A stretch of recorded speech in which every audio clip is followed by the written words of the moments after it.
제가 수많은 정보 이렇게 계속 던져드리잖아요. 근데 그것들보다 정말 중요한 거, 여러분들이 내가 아직 사업자 등록증 안 내신 분들이라면 당장 이 영상을 끄시고 사업자 등록증 내는 법 네이버에 쳐서 사업자 등록증 내십시오.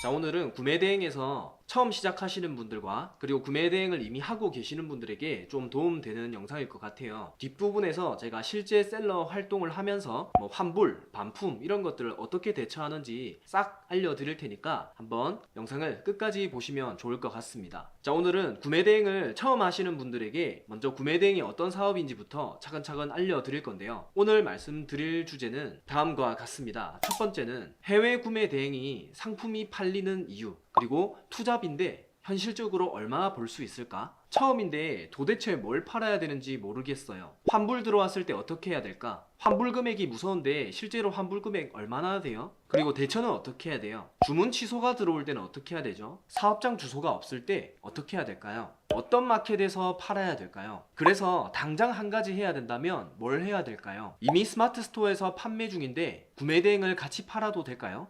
지적재산권 등 이런 위험한 것들을 어떻게 피해 가야 될까요? 진짜 현실적인 부수익 100만 원을 얻고 싶은데 가장 중요한 걸 꽂으라면요, 구매 대행으로 평생 먹고 살 수 있을까요? 이런 주제에 대해서 오늘 한번 하나씩 깨부수도록 하겠습니다. 금방 얘기했던 주제들은 대부분 제 유튜브에서 댓글로 궁금한 것들을 제가 모아왔던 것들이에요. 딱딱한 답변보다 제가 실제로 느끼고 경험했던 것들 다 녹아져 있으니까 한번 하나씩 풀어가 보도록 하겠습니다. 자, 첫 번째는 해외 구매 대행 상품이 팔리는 이유에 대해서입니다. 자, 구매 대행이라는 게 소비자들이 상품을 구매를 하였을 때 타오바오 같은 사이트에서 저희가 대신 구매를 해주는 비즈니스잖아요. 그런데 이게 소비자들이 직구를 했을 때 그 상품을 소비자들이 바로 구매하는 게 더 빠르지 않아요? 이런 질문도 많으실 거예요. 근데 제가 지난 편에 했던 것 약간 복습을 한번 해볼게요. 제가 오늘 소파를 샀어요. 화면에는 안 보이는데 소파를 샀는데 이게 국내 배송이었어요. 근데 실제로 이걸 구매하려고 좀 이쁜 것들을 알아보니까 한 35만원 정도 나오더라고요. 근데 이걸 국내 상품이라서 어쨌든 급한 만큼 구매를 했지만 급하지 않은 분들이나 좀 더 저렴하게 구매를 하고 싶으면 이 상품이 실제로 제가 찾아보니까요 15만원 정도면 살 수 있더라고요. 즉 이게 한국의 판매자한테 넘어옴으로써 약 가격이 2배 이상 불려지는 거예요. 그리고 제가 찾는 디자인도 정말 한국에서 구할 수 없는 경우도 엄청 많아요. 그럴 때는 해외 직구, 즉 타오바오 사이트 들어가서 상품을 찾으면 훨씬 더 많은 상품을 찾을 수 있습니다. 타오바오 사이트에 들어가서 직구를 하는 고객들도 있지만 막상 그렇게 직구를 하려다 보면 배송 대행지라는 걸 또 가입을 해야 되고요. 배대지 가입하면 거기 주소도 써놔야 돼요. 중국 주소를 써놔야 되는데 그 중국어를 정말 처음 하는 사람은 그거조차도 어렵고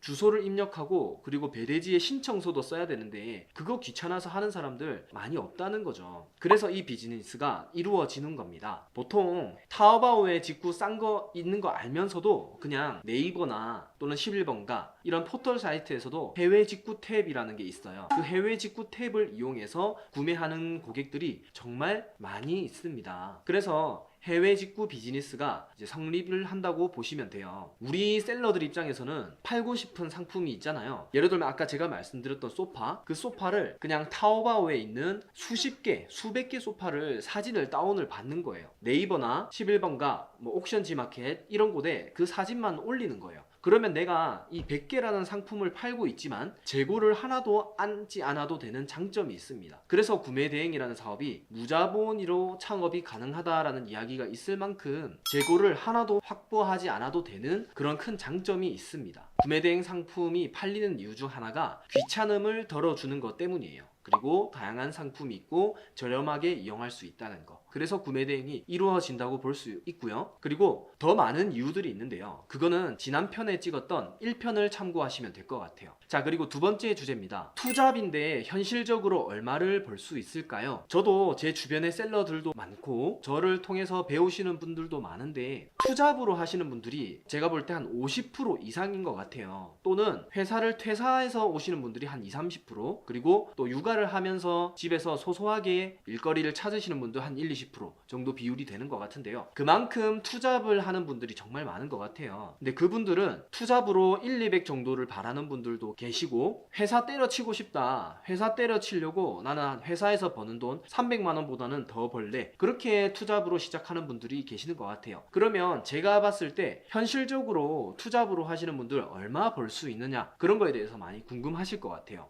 우선 관건은 내가 시간을 얼마나 확보하는가에 달렸어요. 저도 초반에 한 달 정도는 회사를 다니면서 이 사업을 준비를 했어요. 그때 저는 어떻게 했냐면요, 저는 그때 하루에 한 4시간 정도를 확보했었거든요. 하루에 4시간 정도를 확보를 했었는데, 회사 출근하기 전에 1시간 정도를 확보했고요. 그리고 퇴근하면 보통 한 7시 되잖아요. 저녁 먹고 하면 뭐 7시 반 이렇게 되는데, 그때 저는 집 밖에 나와서 스터디 카페나 그냥 스타벅스 이런 카페를 가서 한 3시간 정도를 쏟았습니다. 그렇게 하면 하루에 4시간을 확보를 할 수가 있어요. 이게 퇴근하고 내가 4시간, 5시간 쏟아야지 하면 사람이 지쳐서 못해요. 그래서 쪼개서 하셔야 되고요. 그리고 이걸 시간도 중요하지만 실제로 내가 생산적인 일을 얼마나 했느냐가 중요합니다. 그래서 저는 보통 하루에 4시간 투자해서 상품을 하루에 50개씩 업로드를 하세요 라는 그런 기준을 잡아드리고 있는데요. 그렇게 했을 때 제가 볼 때 첫 달에서 둘째 달을 충분히 진도에 따라서 순서에 맞춰서 따라온다면 한 1-200 정도 부수익은 누구나 가능한 것 같아요. 이게 난이도가 어려운 사업은 아니에요. 하지만 제가 어렵진 않지만 끈기와 인내의 사업이다라고 제가 자주 이야기를 하는데요.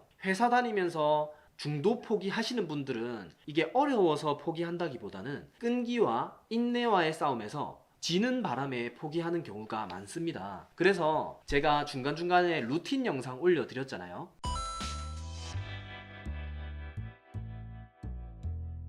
저는 전업 루틴으로 한번 영상을 올려드렸는데 부업 루틴도 다음에 올려드린다 했어요. 그래서 이 할당량이랑 끈기랑 인내 이런 것들을 꾸준하게 하려면 루틴도 상당히 중요합니다. 그래서 제가 루틴 잡는 방법에 대해서 다음에 부업 루틴을 한번 찍어 올리도록 하겠습니다. 끈기, 인내 이런 부분만 지켜주시면 저는 그 정도 부수익은 누구나 가능하다라고 말씀을 드리고 싶어요. 그리고 여기서 한 가지 강점을 뽑으라면요, 컴퓨터랑 조금 친하면 좋은 것 같아요. 근데 그 컴퓨터랑 친한 게 컴퓨터를 막 코딩이나 그 정도까지는 필요 없어요. 그냥 타자 조금 적당하게 치고 인터넷 서핑 좀 평소에 하는 분들이라면 누구나 하실 수 있는 그런 사업입니다. 엑셀이나 이런 것도 그렇게 어렵게 다룰 일도 없으니까요. 충분히 하실 수 있습니다. 자, 그래서 그 정도 인터넷 정도 하신다면 누구나 하실 수 있게끔 무난한 사업이다 라고 말씀을 드리고 싶어요.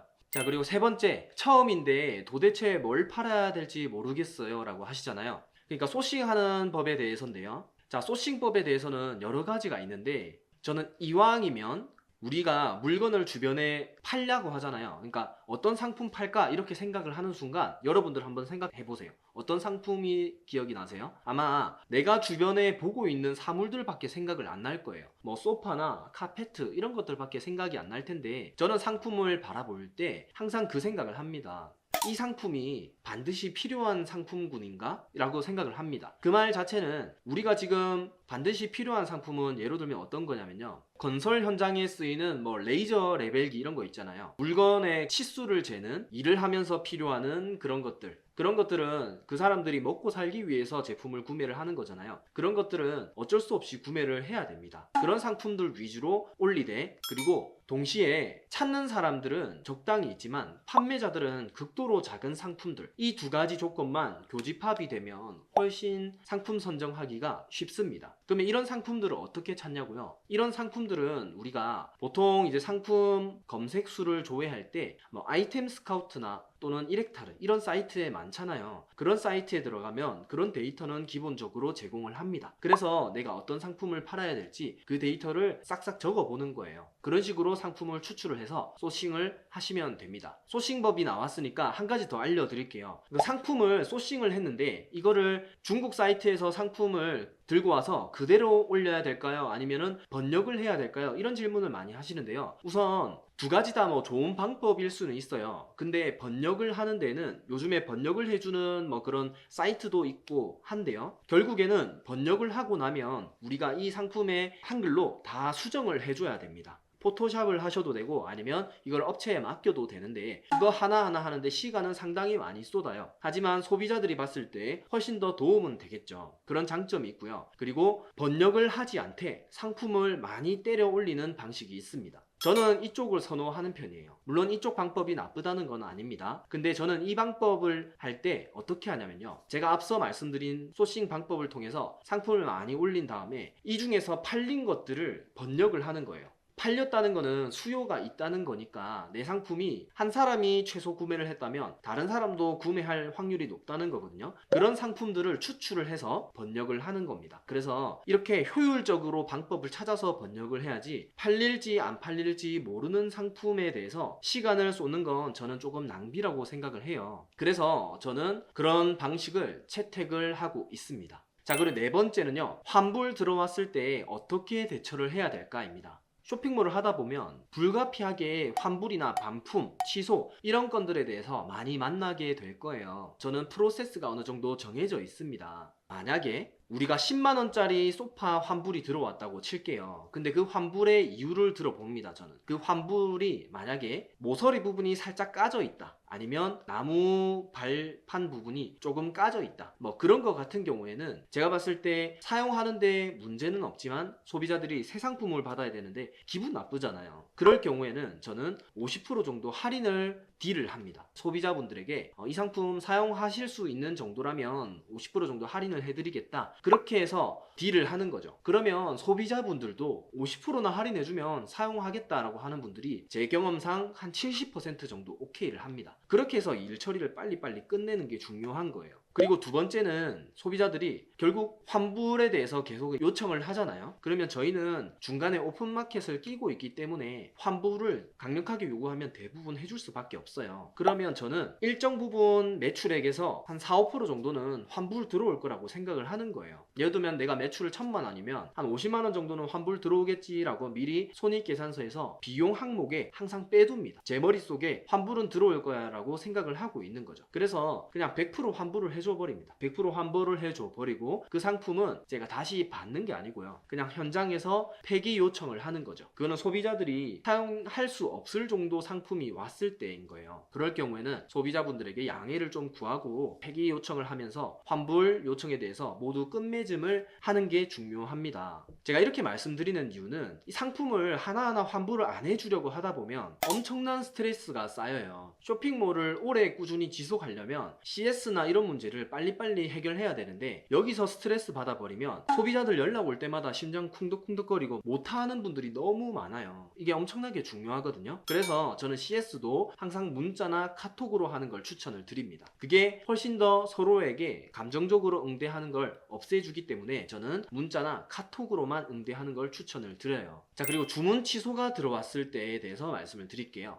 우리가 중국에서 상품이 건너오다 보니까 10일에서 14일 정도가 걸리잖아요. 근데 그 기간 동안 취소를 하는 고객들이 꽤 있을 겁니다. 중국에서 아직 우리가 주문을 안 넣었으면 상관없겠지만 상품이 이게 한국에 거의 넘어올 때쯤 취소해버리면 되게 난감하거든요. 그러면 저는 우선적으로 어떻게 하냐면요. 이게 중국 타오바오 판매자가 물건을 보냈을 때는 배송대행지에 얘기를 해서 빠르게 리턴 요청을 합니다. 그럼 리턴 수수료 발생하잖아요. 그러면 구매자에게도 저는 리턴 비용에 대해서 이야기를 합니다. 뭐 내륙 배송비라고 보통 표현을 하는데요. 2만원에서 3만원 정도 발생한다고 상세 페이지나 이런 데 기재를 해 놓으셔도 되고요. 뭐 그렇게 안 하셨다 하더라도 소비자분들에게 사정 설명을 하고 리턴 비용에 대해서 2만원 정도를 받으신 다음에 배대지에서 타오바오 판매자에게 보내버리는 거죠. 이 방법은 타오바오 판매자에게 채팅으로 반품 보낼 건데 주소 좀 알려달라고 하면 그 주소지를 보내주게 됩니다. 그 주소로 배대지에 요청을 하면 바로 이제 리턴이 됩니다. 근데 이게 좀 더 머리 아픈 경우는 한국에 넘어왔을 때예요. 한국에 넘어왔을 때 취소 요청이 들어오잖아요. 저는 꼭 하지 말아야 될 건 이걸 다시 중국에 보내는 분들이 있어요. 근데 그게 얼마나 귀찮은 일인지는 한번 해보시면 알 거예요. 정말 귀찮으니까 그런 건 절대 하지 마시고요. 한국에 넘어왔을 때는요, 제가 아까 말씀드렸던 것처럼 그 내륙 비용만 받고 그 상품을 본인이 안으시는 게 더 나을 수도 있어요. 왜냐하면 그렇게 해야 시간을 최대한 아끼고 돈이 되는 일에 집중을 할 수 있기 때문이죠. 그래서 이 반품을 아는 거는 원래 중고로 팔거나 이렇게 하면 사실은 이게 소매업으로 되기 때문에 안 되기는 해요. 근데 그거는 본인이 알아서 유도리 있게 하시면 될 것 같고요. 어쨌든 중국에 다시 보내는 일은 절대 하지 마셔라 라고 말씀을 드리고 싶습니다. 그냥 안으시면 돼요. 안는다고 생각을 하시는 게 훨씬 더 툴툴 털어버리는 게 좋습니다. 정신건강에요. 그 다음 내용은 사업장 주소가 내 집에서 다른 사업을 하고 있거나 사업장 주소가 없을 때는 정말 간단해요. 저 또한 사업자를 몇 개를 굴리고 있는데 저희 집도 사용을 하고 있고 심지어 장모님 댁도 사용하고 있고 그리고 한 가지 사업자는 또 비상주 사무실이란 걸 사용해요. 한 달에 2만 원 정도를 주면 비상주 사무실 1평짜리 계약을 할 수 있거든요. 그걸로 사업자를 내셔서 사업자 등록증 신고를 하고 그리고 반품 주소지는 모두 여러분들이 반품을 받을 주소지를 입력하시면 돼요. 그거는 사업장 주소지와 상관이 없기 때문에 주소지를 여러분들이 물건 받을 주소를 입력하시면 됩니다. 깔끔하게 끝나죠. 그리고 어떤 마켓에서 팔아야 될까입니다. 자, 제가 구매대행에서 필요한 상품군들을 파는 게 좋다고 말씀을 드렸어요. 그런데 구매대행은 저는 스마트 스토어랑은 어느 정도 좀 전략적으로 맞는 부분도 있고 하지만 저는 실제로 11번가나 쿠팡, 옥션 지마켓 이쪽에서 매출이 엄청 많이 발생합니다. 왜냐하면 제가 올리는 상품 대부분들이 정말 필요한 상품군들 위주고요. 그러다 보니까 대부분 구매하는 고객들이 30대에서 60대 분들이 많습니다. 근데 그런 분들은 네이버에서 검색을 하는 분들도 있지만 실제로 지마켓을 아직도 사용하시는 분들이 많아요. 그래서 그 마켓에서 구매를 하는 분들이 아직도 많이 존재하기 때문에 내가 파는 상품이나 업로드하는 방식에 따라서 마켓 선택을 잘 하셔야 됩니다. 그래서 저는 한 6개 마켓에 입점이 되어 있어요. 그래서 본인이 소싱하는 방법에 맞게끔 필요한 마켓을 찾으셔야 됩니다. 자, 그 다음 주제입니다. 이미 스마트 스토어에서 판매 중인데 이제 스마트 스토어에서 내가 사입 판매나 또는 소매업으로 판매 중인데 구매 대행을 여기서 겹쳐서 해도 될까요? 그런 질문을 많이 하고 있어요. 자, 이거는 저는 해도 되지만 이왕이면 사업자 새로 파서 구분을 하라고 말씀을 드리고 싶어요. 왜냐하면 이게 소매업이나 사입 판매 이런 것들은 해외 구매 대행이랑 세금 신고하는 방식 자체가 달라요. 그래서 구매 대행은 구매를 대신 해주는 그 서비스에 대한 매출액이 발생을 하는 거고 소매업은 상품에 대해서 매입액이랑 매출액을 뺀 게 세금 신고하는 거잖아요. 그래서 세금 매출액 그 계산하는 방법 자체가 완전히 다릅니다. 그래서 그거에 대해서 구분을 편하게 하시려면 저는 구분을 하는 걸 꼭 권유를 해드리고 있어요. 그 다음 질문입니다. 지적재산권이나 이런 이제 법적으로 조심해야 될 부분이 있잖아요. 그거는 어떤 사입을 하든 어떤 물건을 팔든 항상 이게 물건을 판매하는 분들이라면 법적인 지식에 대해서 위험이 항상 도사리고 있을 거예요. 그런데 저는 지금까지 한 번도 문제가 된 적이 없어요. 근데 왜냐하면 대표적으로 무서워하는 게 지적재산권이 있겠죠. 상표권이나 이런 것들요. 상표권은 키프리스라는 사이트에 들어가서 검색해보면 이 상표가 법적으로 권한이 있는 사람이 있는지 확인할 수가 있어요. 그런데 이거는 누구나 아는 정보들일 거예요. 그런데 저는 지금 상품을 거의 10,000개 정도를 팔고 있지만 저는 실제로 소싱하는 과정 중에서 키프리스나 법적으로 이런 것들을 거의 조회하는 경우는 없어요. 왜냐하면 상품을 이미 소싱할 때부터 애매한 것들은 그냥 제껴버립니다. 즉 다시 말해서 이 상품명을 언급하는 단어인 것 같으면 소싱을 하고요. 근데 이 상품명이 아닌 뭔가 특정 고유명사 있죠. 예를 들면 이거 마우스잖아요. 마우스인데 버티컬 마우스 이런 거면 그냥 보통 이 상품명을 지칭하는 거라고 생각이 되지만 스타맥스 마우스 이런 식으로 상품이 기재되어 있다면 당연히 이거는 뭔가 상표권 같은 느낌이 들잖아요. 그런 것들은 키프리스에 검색조차 하지 않고 저는 빼버립니다. 애매하게 위험한 것들이 있으면 빼버리는 게 중요해요. 근데 그런 것들은 처음에 구분이 안 되실 거예요. 그러면 지금 보통 셀러분들 이렇게 하실 거예요. 애매한 것들은 키프리스나 법적 지식들 이런 거 찾아보면서 팔아도 되나 안 팔아도 되나 이런 걸 알아보거든요. 저는 이 과정이 아예 없다 보시면 돼요. 이 과정 때문에 시간도 낭비하고 엄청나게 에너지가 낭비가 많이 됩니다. 그래서 저는 키프리스 이런 데 좀 애매한 것들 있죠. 이거는 좀 팔면 될지 안 될지 모르겠네 이런 생각 드는 순간 제껴버립니다. 그리고 그 다음 상품을 소싱을 하는 거죠. 셀러분들의 시간은 소중하기 때문에 그냥 딱 봐도 문제 없을 것들, 그런 것들에 대해서 소싱을 하시면 됩니다. 자, 이거에 대해서는 제가 다음에 세부적으로 한번 찍어 볼게요. 자, 그 다음 주제입니다. 진짜 현실적으로 부수익을 얻고 싶은데 정말 중요한 거 한 가지만 꼽으라면에 대해서 말씀을 드릴게요. 저는 이거는 2달이라고 말씀을 드리고 싶어요. 여러분들이 여러 가지 방법들 유튜브에도 많이 있고 강의도 많이 있잖아요. 뭐든 좋습니다. 대부분 각각 고수분들이 자기만의 노하우를 요즘에는 워낙 이게 뭐 팔기도 하고 많잖아요. 그런 것들 하나 채택을 하셔가지고 이 방법이다 싶으면 2달간 밀고 가는 거예요. 어떤 방법이든 성과를 내기 위해서는 최소 한 달에서 2달이라는 시간이 필요합니다. 그런데 성과를 못 내는 분들의 특징은요, 이 방법 될까 안 될까 고민하다가 열흘 해보고 바꾸어버려요. 또는 한 달 정도 해보고 포기해버립니다. 그러면 2~3달 정도 지나면 내가 원했던 200~300만 원 수익이 얻는데 한 달 정도 만에 포기해버리면 그 성과는 아예 그냥 물 건너 가버리는 거예요. 그래서 현실적으로 딱 한 가지 중요한 거 꼽으라면 2달간 귀 딱 닫고 하시는 거예요. 그게 정말로 중요합니다. 그 다음 주제입니다. 구매 대행으로 평생 먹고 살 수 있을까에 대해서입니다. 이것도 고민하는 분들 많은데요. 저는 우선 당장 먹고 살아야 되기 때문에 시작한 케이스예요. 하지만 몇 년 뒤를 고민하시는 분들 계시는데요. 근데 이분들은 대부분 시작조차 안 한 분들이 몇 년 뒤를 고민하시더라고요. 첫 번째로 제가 답변 드리고 싶은 건 몇 년 뒤에 일어날 일 절대 우리는 알 수도 없고 어떤 사업이든 장기성에 대해서는 알 수가 없어요. 우리가 어떻게 스마트폰이라는 거 어떻게 이게 우리 생활을 지배할지 알았겠어요? 그 누구도 몰랐을 겁니다. 그래서 몇 년 뒤에 대해서는 우리가 고민할 문제는 아니에요. 그거는 정말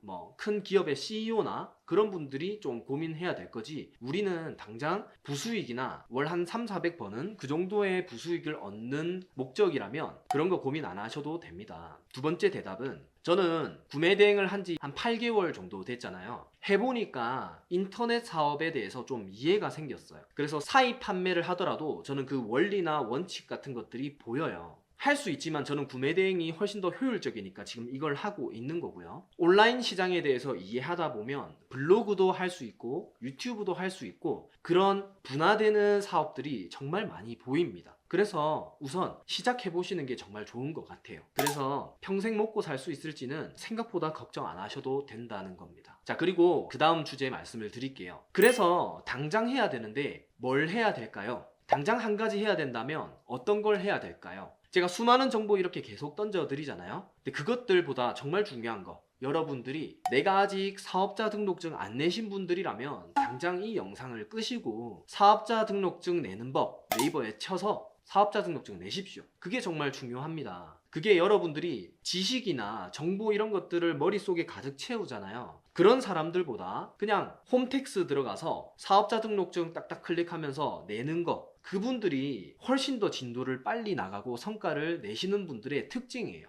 고민, 걱정하지 않고 그냥 하는 거예요. 그래서 당장 해야 될 것 딱 한 가지 말씀드리자면 사업자 등록증 내고 하시면 됩니다. 그러면 어떻게 바뀌는지 아세요? 그 전까지는 될지 안 될지에 대해서 리스크를 막 찾고 있잖아요. 사업자 등록증 내는 순간 되는 거는 기정사실이고 어떻게 하면 잘 될지에 대해서만 고민하는 나 자신이 바뀌어져 있을 거예요. 그래서 제가 실천에 대해서 엄청 많이 강조를 하는 겁니다. 자, 어쨌든 저는 오늘 구매 대행에 대해서 모르시는 분들이나 이미 하고 계시는 셀러분들에게 도움되는 내용 2탄을 찍어 보았습니다. 1탄 영상 못 보신 분들은 제가 링크에 달아 드릴 테니까 한번 보시면 되고요. 오늘 2탄이 끝났습니다. 2탄을 여기서 끝낼지 또 반응 좋으면 한 번 더 여러분들 질문을 통해서 또 3탄이나 다른 주제를 들고 와서 여러분들 만나 뵙도록 하겠습니다. 네, 통술이었습니다.